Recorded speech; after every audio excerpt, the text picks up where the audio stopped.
Categorias da geografia, a categoria que vamos analisar nessa aula trata-se de território, muito importante. Então, antes de qualquer coisa, vamos trazer uma definição para território. A definição é simples, vamos lá, anotem comigo aqui. É um recorte espacial.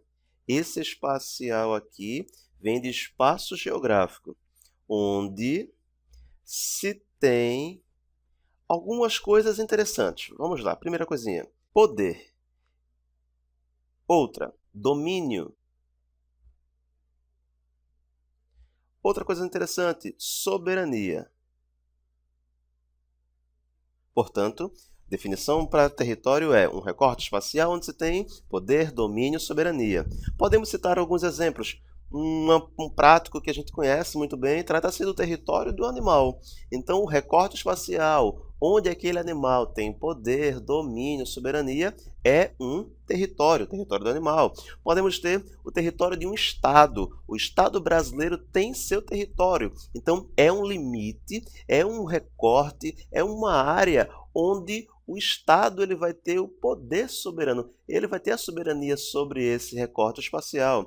Podemos ter também o espaço de uma pessoa, o território de uma pessoa. Pode ser um quarto, pode ser a sala, não sei. Então, é uma área onde aquela pessoa vai ter o domínio, vai ter o poder, uma soberania sobre aquele recorte espacial. Podemos ter, por exemplo, o território de uma organização. Por exemplo, o Estado Islâmico está ocupando um recorte, está ocupando uma área, está ocupando a parte do espaço geográfico de outros lugares, e aqui ele tem a soberania, tem o poder, tem o domínio. Então, esse é um território.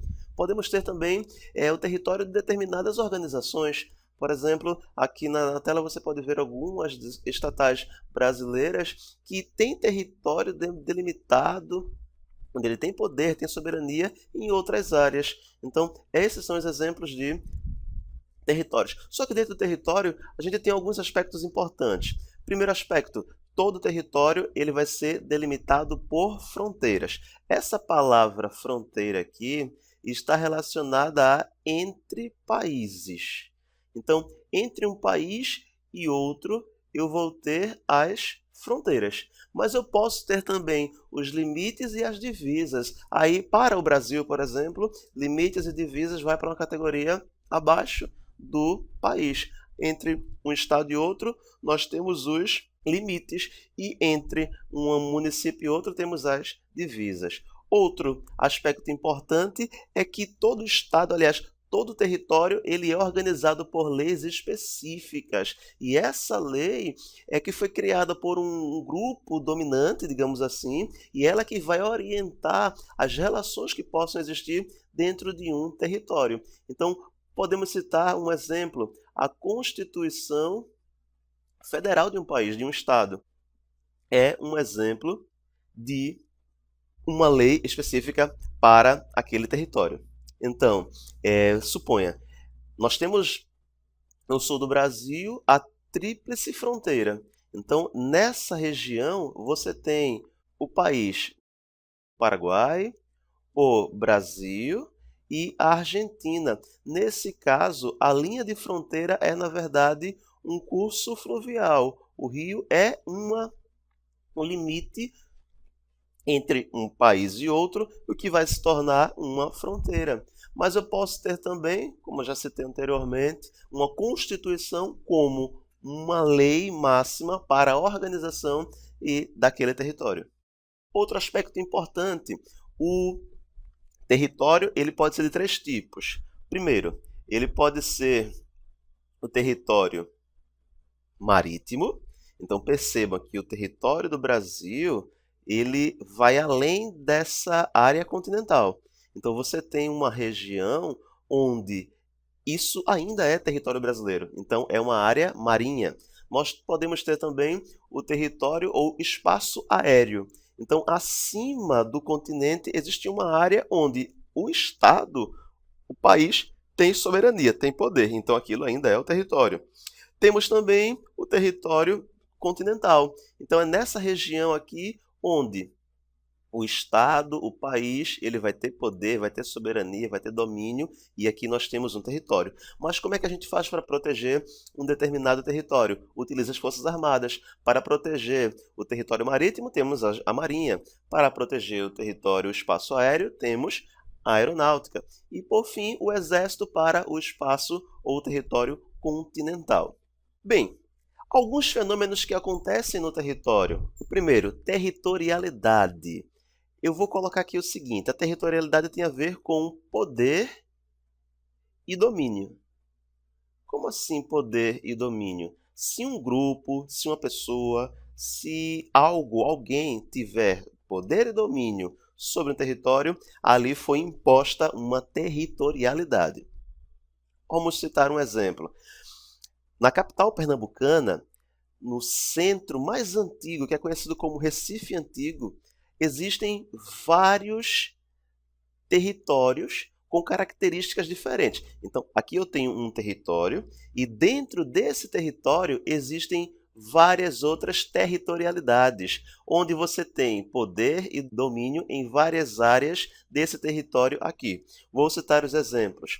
Por exemplo, nós temos no Recife Antigo o pessoal que gosta de ouvir, que gosta de, enfim, de dançar ritmos do Mangue Beat, que foi, digamos, criado, idealizado pelo líder do grupo Nação Zumbi, já falecido, Chico Science. Então existe uma área no Recife Antigo onde nós temos uma territorialidade, a territorialidade do Mangue Beat. Temos uma outra área no Recife Antigo do pessoal que tem como, digamos assim, influência naquele território o maracatu, seja ele maracatu baque solto, maracatu baque virado, maracatu rural, enfim. Temos também uma área do pessoal que gosta de ouvir reggae. Então é uma outra territorialidade, é uma outra área de domínio, de poder. Então você tem o pessoal, os passistas que gostam de frevo também. Dentro de um único território, você tem várias territorialidades. Até roqueiros nós temos dentro de um único território. Outro fenômeno territorial importante é a territorialização. É nada mais é do que a ocupação. O que seria essa ocupação? É a ocupação do território, quando você vai instalar o poder. A gente tem três tipos. Pode ser uma ocupação temporária, por exemplo, a Alemanha nazista, os nazistas e os fascistas começaram a ocupar vários territórios na Europa, e esse processo foi conhecido como uma territorialização temporária. Os feirantes também, de um determinado lugar, quando vão ocupar determinadas áreas para vender seus produtos em uma época do ano, do dia, isso aí é uma territorialização temporária. Temos também uma territorialização definitiva. Por exemplo, os portugueses aqui na América Latina e os ingleses lá na América do Norte. A gente teve uma ocupação que foi definitiva, então isso é na verdade uma territorialização, a instalação de um poder definitivo. E temos também aquelas que são, digamos que, forçadas. A gente tem, por exemplo, morros do Rio de Janeiro, aqui no Brasil, onde você tem várias áreas que são dominadas por grupos diferentes. Aqui você teve a ocupação, teve a imposição da territorialização, e essa territorialização veio acompanhada de força, então foi super forçada. Um exemplo, o Comando Vermelho nessa região. Agora você pode ter também um outro fenômeno importante, que é a desterritorialização. Olha, se a territorialização é a ocupação, a desterritorialização é a perda de poder. O que é que pode provocar a perda de poder de um território? Uma guerra. Por exemplo, os palestinos eles perdem seu território graças a uma guerra, um conflito. Podemos ter uma necessidade coletiva. Por exemplo, a construção de uma usina hidrelétrica de Belo Monte. É um exemplo claro de você ter um processo de desterritorialização. Temos o processo capitalista que vai expulsar pessoas de suas áreas graças ao poder do capital. Nós temos também uma desordem. Algo que não é organizado pode provocar desterritorialização. Por exemplo, camelôs, feirantes. Então, esses são processos territoriais bastante interessantes que podem provocar a territorialização, a perda e até mesmo o surgimento de outras territorialidades.